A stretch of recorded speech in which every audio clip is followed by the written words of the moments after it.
Olá para você que acompanha o USCS Consciência, um programa que busca profissionalizar o campo da divulgação científica e dar visibilidade a projetos desenvolvidos na Universidade Municipal de São Caetano do Sul.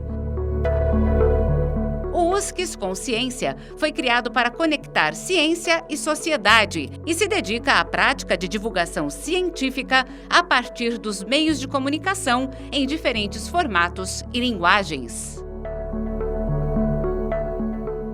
Eu sou Arquimedes Pessoni, jornalista e professor, e no programa de hoje você conhecerá um pouco mais do trabalho, a construção colaborativa de um currículo antirracista e decolonial em uma escola particular situada na cidade de São Paulo. Conosco está sua autora, doutoranda e mestra em docência e gestão educacional pela Universidade Municipal de São Caetano do Sul, Lucelena Diogo da Silva. A sua pesquisa foi orientada pela professora doutora Sani Silva da Rosa, do PPGE da USCS. Lucelena é graduada em Pedagogia pela Pontifícia Universidade Católica, especialista em Psicopedagogia pela Faculdade de CBTA, Rio Claro, e especialista em Linguagens da Arte pela Universidade de São Paulo. Ela concluiu o curso de extensão universitária na modalidade Difusão, Ciclo de Debates, Leituras e Desafios do Mundo Contemporâneo, do GIS às Margens, pela Universidade de São Paulo. Concluiu o curso de extensão universitária Pode Falar de Gênero na Escola, pela Universidade Federal do Rio de Janeiro. Participou do programa de intercâmbio acadêmico Psicopedagogia, Interculturalidade e Justiça Socioeducativa em Medellín, Colômbia. Atua como gestora educacional desde 2002, em cargos de coordenação pedagógica e educacional. Ela atuou como professora polivalente na educação infantil e ensino fundamental 1 e como especialista no ensino fundamental 2 e ensino médio. Ela integra a comissão antirracista da Escola Móvel e a Instituição de Cultura, Arte e Educação Ilu Obá Demin. Atua na formação de educadores, na rede pública particular, para o desenvolvimento de uma educação antirracista e decolonial e para o desenvolvimento de uma pedagogia engajada. Ela é coautora do livro Convivência Ética na Educação, pela editora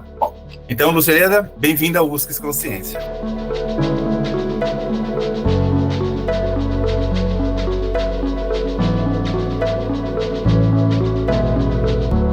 Obrigada. Ô, Luci, vamos começar lá no começo. A escolha do seu tema está diretamente ligada à sua história de vida, né?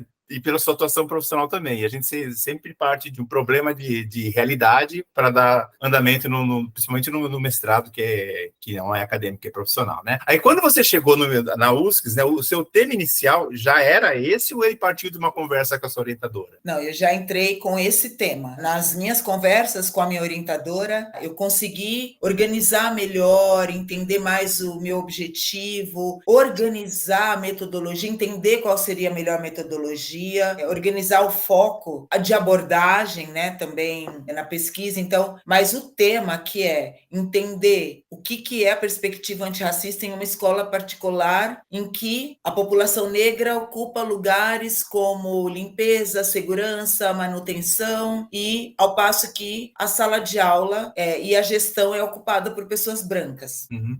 Eu estava olhando lá, o objetivo geral da sua dissertação era, aspas, analisar como uma escola particular que atende a uma parcela da elite econômica da cidade de São Paulo e declarou compromisso com o planejamento e execução das ações antirracistas, traduz a Lei 10.639/03 no seu currículo. Então, para quem nos ouve e nos assiste agora, primeiro eu queria que você falasse sobre a lei e a razão da escolha dessa escola. Então, a Lei 10.639 é uma lei que alterou a Lei de Diretrizes e Bases da Educação Brasileira há 20 anos. Então, eu sabia que quando eu estivesse concluindo o mestrado, a lei estaria completando 20 anos. E em todas as escolas que eu trabalhei ao longo da minha carreira, e aí são quase 20 anos de trabalho em escolas particulares, eu não via o impacto dessa lei, né, nessas escolas particulares. Inclusive, fez parte da minha pesquisa um indicador de avaliação que media o quanto os próprios professores e a equipe gestora conhecia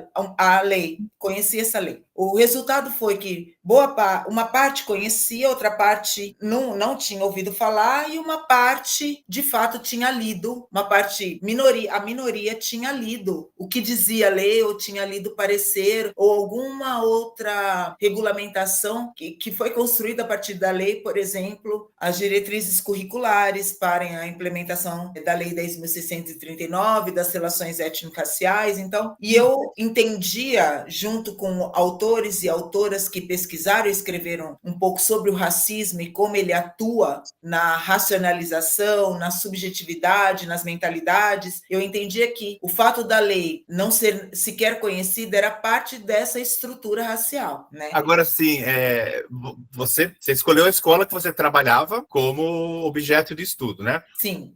Como é que, primeiro assim, como é que você fez para separar a Lucy pesquisadora da Lucy que trabalhava na escola? Assim, teve algum tipo de choque de interesse? Ou assim, olha, aqui é a pesquisadora que tem que ver, né? Porque aparentemente você partiu de uma pesquisa documental, né? Que seria a lei e mais as diretrizes da escola, né? Mas eu imagino que você conversou com professores, depois a gente vai contar lá na frente, né?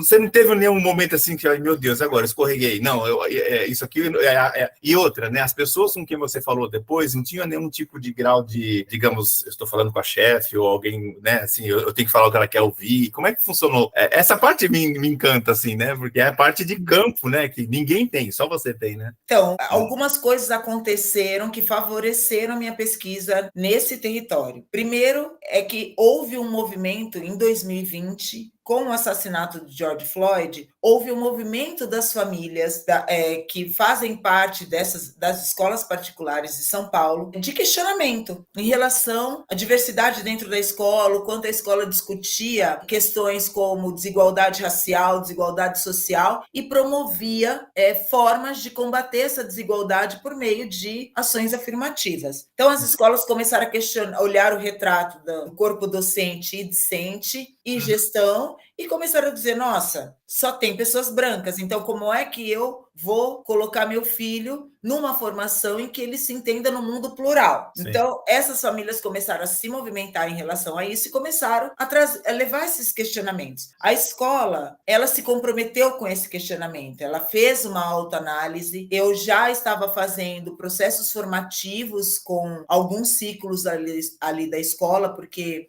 eu buscava muito a minha formação, ainda numa perspectiva autodidata ou participando do Ilobademim, que é, além de um espaço, de um coletivo de fortalecimento da mulher negra, também é um coletivo formativo. Então, eu fui fortalecendo o meu lugar como uma educadora, como uma gestora, e a escola veio pensar sobre esse assunto. E aí eu disse, ótimo, então eu entendo que eu posso contribuir nesse momento, porque em anos anteriores eu sempre trabalhei em escola particular e eu sempre fico no dilema se eu fui a única ou a primeira. Tá. Então, uma mulher negra numa escola de elite, ela sempre vai... Porque até então eu não tive referências de mulheres negras atuando na gestão. Então, eu fico com essa dúvida. Será que eu vou permanecer a única ou eu apenas abrir caminhos, né? Ok. E você está nessa escola desde quando? Desde 2020. Bom, lá se vão 4 anos. De lá para cá, melhorou a situação a partir da sua entrada ou você continua sendo a única? Entraram, mas tem mais pessoas na gestão, temos umas 4 pessoas, que é um número muito pequeno. Tá. As escolas, então, o que eu vi na minha pesquisa, né? Primeiro, a escola foi muito receptiva, porque eu devolveria para a escola uma pesquisa acadêmica, né? Portanto, eu tinha um compromisso com a qualidade dessa pesquisa, então eu tinha uma responsabilidade, me sentindo uma responsabilidade maior por eu trabalhar nesse espaço e devolver a esse espaço alguns indicadores, resultados, né, dessa pesquisa. Então, foi muito importante, a escola abriu essa porta, autorizou aos participantes, porque eu usei a metodologia das pesquisas colaborativas. Então, isso quer dizer que as pessoas precisam se envolver. E uma outra questão que favoreceu é que eu também sou gestora, eu também sou coordenadora. Tá. Então, eu acho que isso favorece também essa interlocução, né? Eu não precisei ter tantos dedos assim, porque eu sabia do lugar que eu estava falando, que era o mesmo lugar desses outros gestores que fizeram parte da pesquisa. E foi quase uma pesquisação, né? Porque você está envolvido no projeto que você estuda, né? Exato. Agora, pegou um rabicho da pandemia? Não. Peguei. E isso afetou de alguma forma, positivamente ou negativamente? Eu tinha trabalhado em outras escolas ali, né, uma escola da região da Vila Olímpia, e foi um processo muito difícil, porque a pauta sobre direitos humanos, a pauta sobre diversidade, sobre pluralidade, sobre pensar num mundo mais amplo, ali por volta de 2017, 2018, depois do que o Brasil viveu politicamente, ficou muito difícil, né? Não dava para a gente discutir essas questões em escola particular, nesse período de 2016 a 2019. Quando eu entro nessa escola, eu já entro com muitos resquícios de tudo que foi muito difícil na formação dos estudantes, né? E aí eu entrei nessa escola recém-chegada e fiquei 3 meses e entramos na pandemia. Então eu nem sabia andar direito ali dentro da escola e já fui para casa. No entanto, foi neste período que acontece o assassinato do George Floyd, o movimento Black Lives Matter nos Estados Unidos. Sim. E mesmo na situação de isolamento, ainda tem a mobilização. Eu lembro que eu participei de muitas lives desses grupos de famílias, escolas. Começou a ter uma discussão que talvez o mundo virtual também tenha favorecido. Então era muito mais fácil encontrar as pessoas e discutir sobre essa questão. Então, se por um lado foi desafiador, porque eu não estava vendo ali os meus alunos e entendendo o que estava em jogo nessa escola, nem reconhecendo os corpos negros e brancos, né? Não estava lá. Sim. Mas, por outro lado, deu para entender um pouco o que foi o movimento dessas famílias que até se organizaram como coletivos, né? Surgiram pelo menos 3 coletivos de famílias aqui em São Paulo. Foi bem impactante mesmo. Agora, eu vi que o teu estudo ele resultou na produção de 3 documentos norteadores para a construção de um currículo antirracista. Então, a saber, diretrizes para uma educação antirracista, item revisão curricular, indicadores de avaliação, que é a coleta de dados da percepção dos educadores sobre a pauta antirracista, e apresentação dos dados e proposta de ações a curto, médio e longo prazo. Além disso, os participantes reconheceram os encontros como um espaço de formação continuada, no qual puderam acessar intelectuais negros e negras, bem como outros pensadores que, em virtude do racismo epistêmico, não fizeram parte da formação inicial, tampouco das suas pesquisas de pós-graduação. E com essas ferramentas teóricas e com as reflexões, localizaram os entraves do racismo individual e institucional na sua prática pedagógica. Então, vamos lá. Você fez muita coisa. Aliás, olha, não sei se o seu dia tem 24 horas mesmo, né? Porque você conseguiu tanta coisa, né? Pois é que eu não consegui sozinha. A escola, quando ela começou a se mobilizar, ela instituiu uma comissão antirracista. E eu fazia parte dessa comissão. Então, também foi algo interessante para a minha pesquisa, entender qual o processo de uma escola particular que não tinha pensado sobre a questão racial, quais seriam esses passos. Então, primeiro, instituir uma comissão antirracista. A comissão antirracista, ela criou núcleos para o desenvolvimento dessa pauta. Então, tinha um núcleo de letramento literário, um núcleo relacionado à representatividade negra na escola. Então, fazer pensar, quando eu chamo um convidado para falar sobre literatura, é branco ou é negro? Quando eu chamo uma psicóloga para falar com as famílias, ele é branco ou é negro? Então, a gente começou a mobilizar esse tipo de reflexão. Daí, eu consegui entender que seria interessante colocar o foco na perspectiva do currículo e, por isso, uma parte desse núcleo, que era o da revisão curricular, se tornou o foco de desenvolvimento da minha pesquisa. Então, a gente, nesse desenvolvimento, a gente atualizou um documento de diretrizes que essa comissão já tinha organizado. Então, eu atualizei com esse grupo esse documento. O indicador foi uma proposição da pesquisa colaborativa que eu propus para a comissão e a comissão aceitou, achou interessante. Também fui alimentada por práticas de outras instituições, por exemplo, a Ação Educativa é uma associação, uma organização que promove documentos, metodologias para uma educação das relações étnico-raciais. Agora, tem uma coisa muito interessante, e que é também algo que eu também discuto muito na USCS.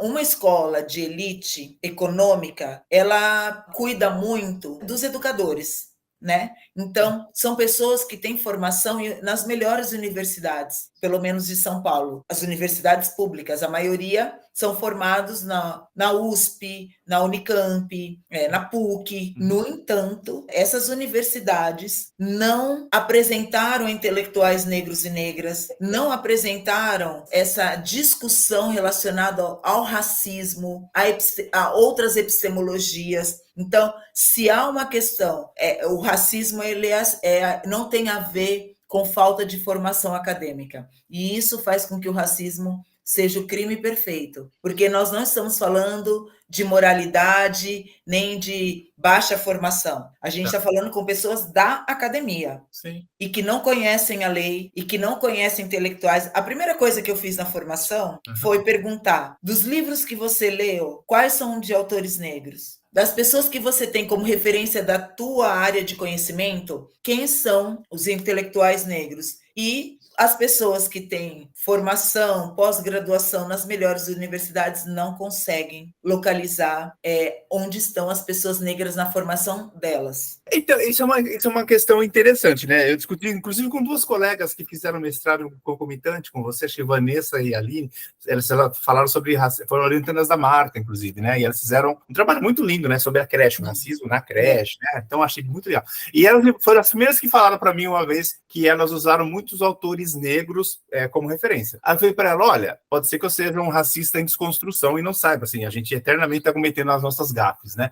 Mas, por exemplo, quando eu pego a relação de autores, pelo sobrenome eu não consigo definir se o cara é negro ou se ele é branco, e para mim pouco importa, o que importa é o que ele escreveu. Aí eu falei assim, mas como o nosso estudo a gente já queria mudar a regra do jogo, a gente foi, inclusive, saber quem são essas pessoas, né? Assim, então, às vezes eu estou dizendo para você, é uma dúvida que passa na minha cabeça. Às vezes, isso ele é feito, não é de maneira pensada, assim, que nunca a gente pensou sobre, na verdade, né? É que o racismo não precisa pensar, ele é algo que acontece cotidianamente, é no dia a dia. Se você fechar os olhos e pensar em vários autores, quer você queira, quer não, se alguém te perguntar qual a imagem, qual a figura humana que vem à sua cabeça, você vai falar que é branco. E você não precisou pensar sobre isso. Então, pesquisadoras como a Cida Bento, Frantz Fanon, Bell Hooks, Sueli Carneiro, são intelectuais que vão falar sobre essa questão da subjetividade, como o racismo produz a supremacia branca. A supremacia branca significa, você nem precisa pensar sobre isso,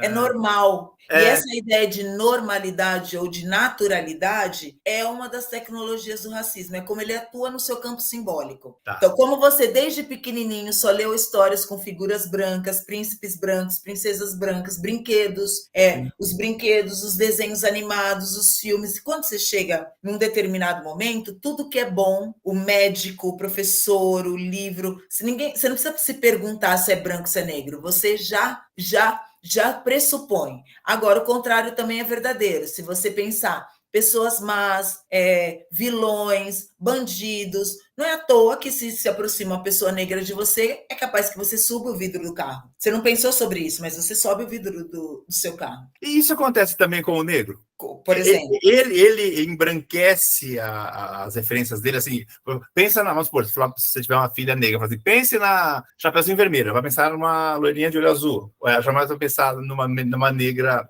Não, funciona assim? Não tem como, mas porque não tem como pensar. Se você também aprendeu que branco é rei, é rainha, por isso a lei. A lei está dizendo o quê? Você precisa ensinar a história e a cultura dos africanos e dos afrodescendentes. E isso não quer dizer ensinar o período de escravização, o período colonial. Tá. Porque ensinar somente sobre o período colonial, o negro no período colonial, é reforçar a desumanização da população negra. Portanto, o movimento negro, ele lutou muito para interferir no processo educativo, para que as crianças negras pudessem se imaginar no futuro a partir do seu passado. Então, se eu fui reis e rainhas, se eu tivesse aprendido que faz parte da minha ancestralidade, pessoas que dominavam a tecnologia do metal, do ouro, da astrologia, da ciência, e não apenas pessoas escravizadas,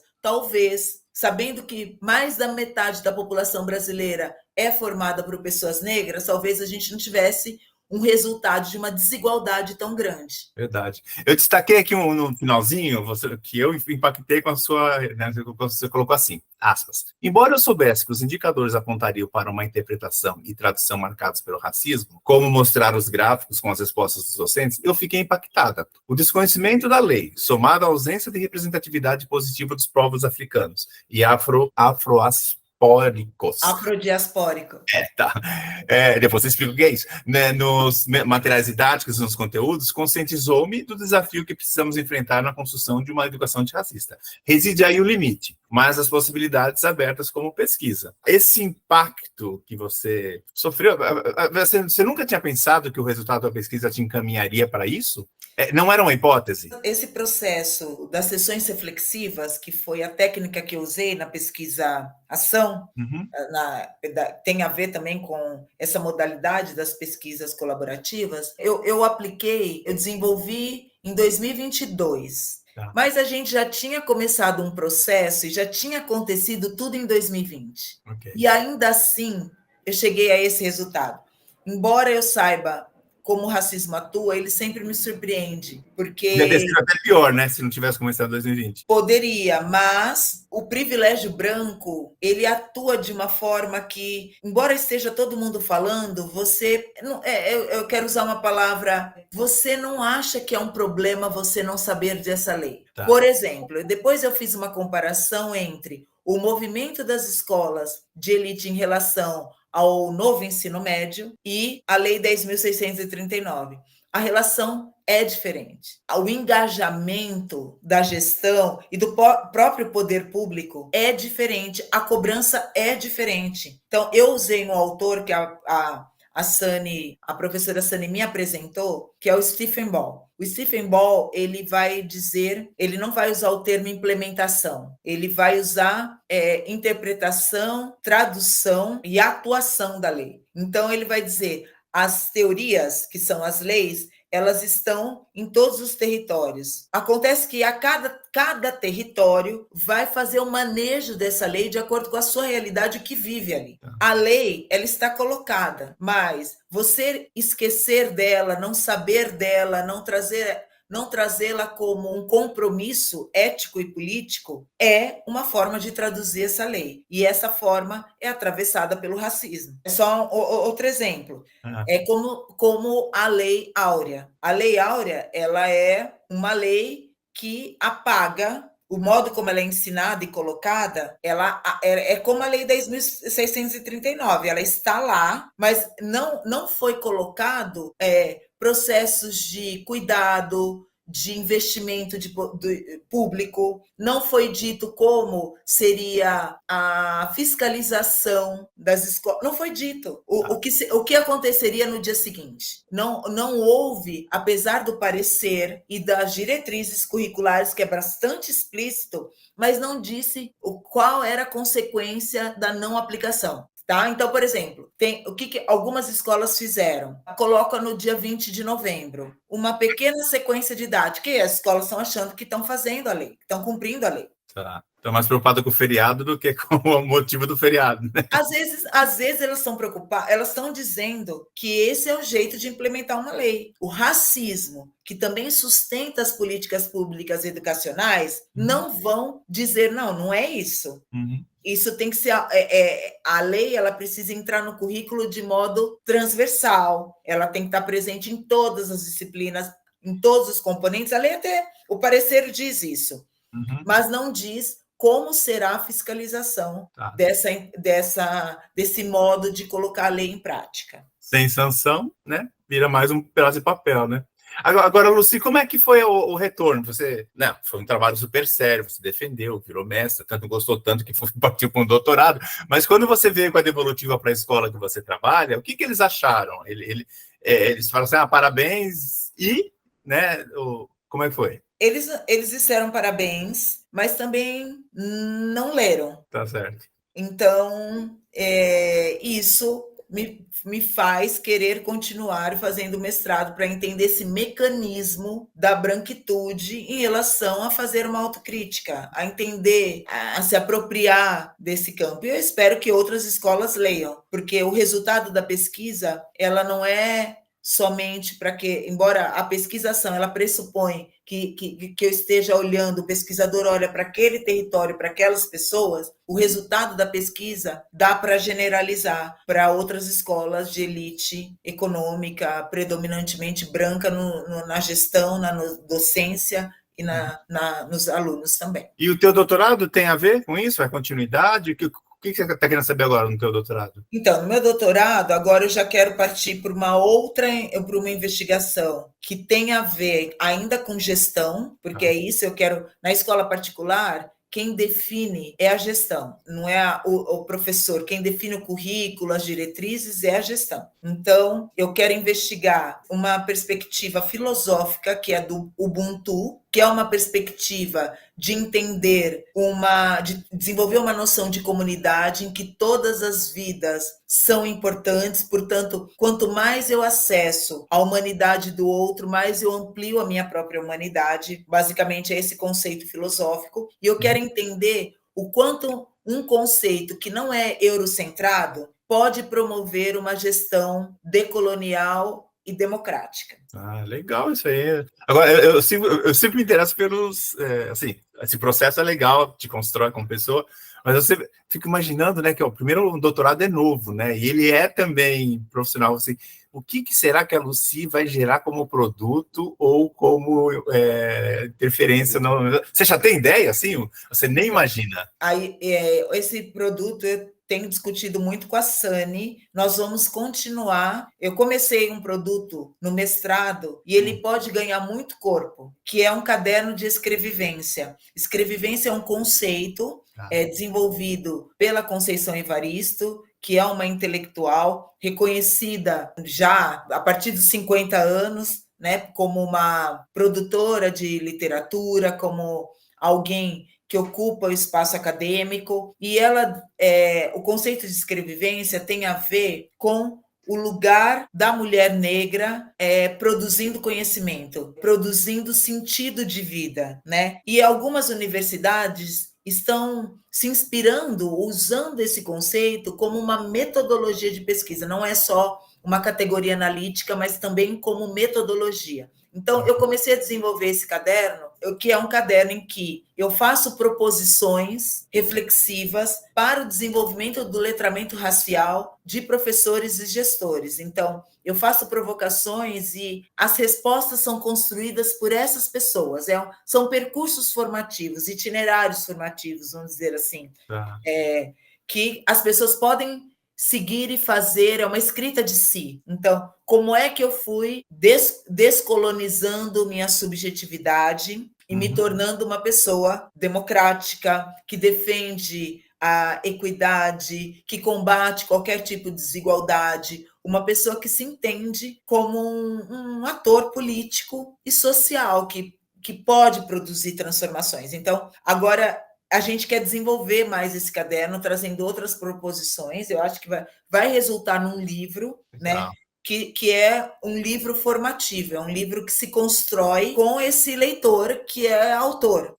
Então, ele escreve. Que barato. Uma das coisas que eu ouvi muito ao longo da minha pesquisa mas por que a gente está pensando sobre essas questões, o racismo e a própria a forma de interpretar a Lei 10.639, sendo que nós não temos alunos negros. Por quê? Né? Esses sujeitos me perguntavam, por quê? Mas a gente não tem aluno negro. E essa é uma questão que eu vivi muito na minha pesquisa. E foi importante também o meu próprio amadurecimento intelectual. A relação com o racismo, ela não tem a ver, ela é muito importante a convivência com pessoas negras. No entanto, enquanto a escola não tem uma política de ação afirmativa que possa tornar o território plural, ela pode fazer isso pelos materiais didáticos. Então, era algo que eu via muito. Por exemplo, o quanto o currículo pode trazer esses outros sujeitos. Então, desde o mural que você monta. Então, a pergunta que eu fazia, então, quando eu chegava a essas questões para mim como você pode povoar a escola por meio do material didático? Então, por meio das pessoas que você convida, do estudo do meio que você faz, a quem você dá escuta, porque não é da fala, né? Mas Sim. como você promove a escuta dessa comunidade intelectual riquíssima, negra e indígena. Como você traz isso para a escola, né? E assim, já caminhando para o final, assim, você já tinha um currículo danado, que você fez extensão, fez vários... O mestrado talvez foi a primeira novidade para você. Como é que foi a tua experiência de mestrado? A Lucy saiu maior desse processo, assim? Foi algo muito doloroso? Olha, nada difícil, porque eu tinha que trabalhar, pagar boleto, fazer estudo, estudar. Você levou de boas, assim? O que você traz para você como pesquisadora? Enfim, você foi picada pelo bichinho da pesquisa, né, no final da história? Olha, eu, como uma mulher negra, entendi que para eu continuar lutando, eu precisava desse percurso acadêmico, desse lugar que eu pudesse, de fato, ter um lugar de fala reconhecido. Então, isso é muito importante. Muito dolorido, bastante dolorido, porque eu estava falando de um assunto que me atravessa. Eu fui uma estudante negra em escola particular também. Então, é um assunto que me corta. Enfim, eu tive que fazer terapia, tive que buscar o próprio ILU para me fortalecer. Eu também não tinha referências na própria universidade. Eu também briguei muito, lutei muito na própria universidade, questionando os autores, questionando a referência bibliográfica, questionando a ausência de professores, né? Então, eu fui fazendo um mecanismo de questionamento também na própria universidade, que eu acho que esse é um campo frutífero para o questionamento. Então, se eu tenho responsabilidade na pesquisa, nesse local que eu apliquei, eu também sabia que eu tinha na própria universidade. Eu não poderia fazer uma pesquisa questionando um território sobre a atuação da lei e não questionar a própria universidade sobre a atuação da lei. Sim. Então, foi muito dolorido pelo racismo mesmo. E é isso. Eu tive momentos de não conseguir escrever porque era muito dolorido entender esse funcionamento, mesmo do ponto de vista intelectual. Mas, como eu sabia de outras intelectuais que passaram por isso, que também viveram o racismo na própria universidade, eu sabia que uma hora eu ia dar conta, porque... É isso, Sueli Carneiro, Djamila Ribeiro, Cida Bento, tantas outras mulheres negras que passaram por essa vida acadêmica e conseguiram sobreviver. Eu acho que deve ser difícil para a USC também ter uma aluna que questione, mas eu acho que é o nosso papel. A gente precisa, eu acho que outras pessoas podem desenvolver pesquisa sobre o assunto e questionar a estrutura racial que acontece em todas as instituições, inclusive as universidades. Isso aí. Esse foi o USCS Consciência, programa sobre pesquisas realizadas na Universidade Municipal de São Caetano do Sul. Este episódio teve a apresentação de Arquimedes Pessoni e trabalhos técnicos de Márcio Roberto do Nascimento Filho. O USCS Consciência é uma produção da Coordenadoria de Comunicação e Universidade de São Caetano do Sul e pode ser acessado no canal do YouTube da USCS e nos aplicativos de podcast. Você encontra o USCS Consciência nas redes sociais Facebook e Instagram.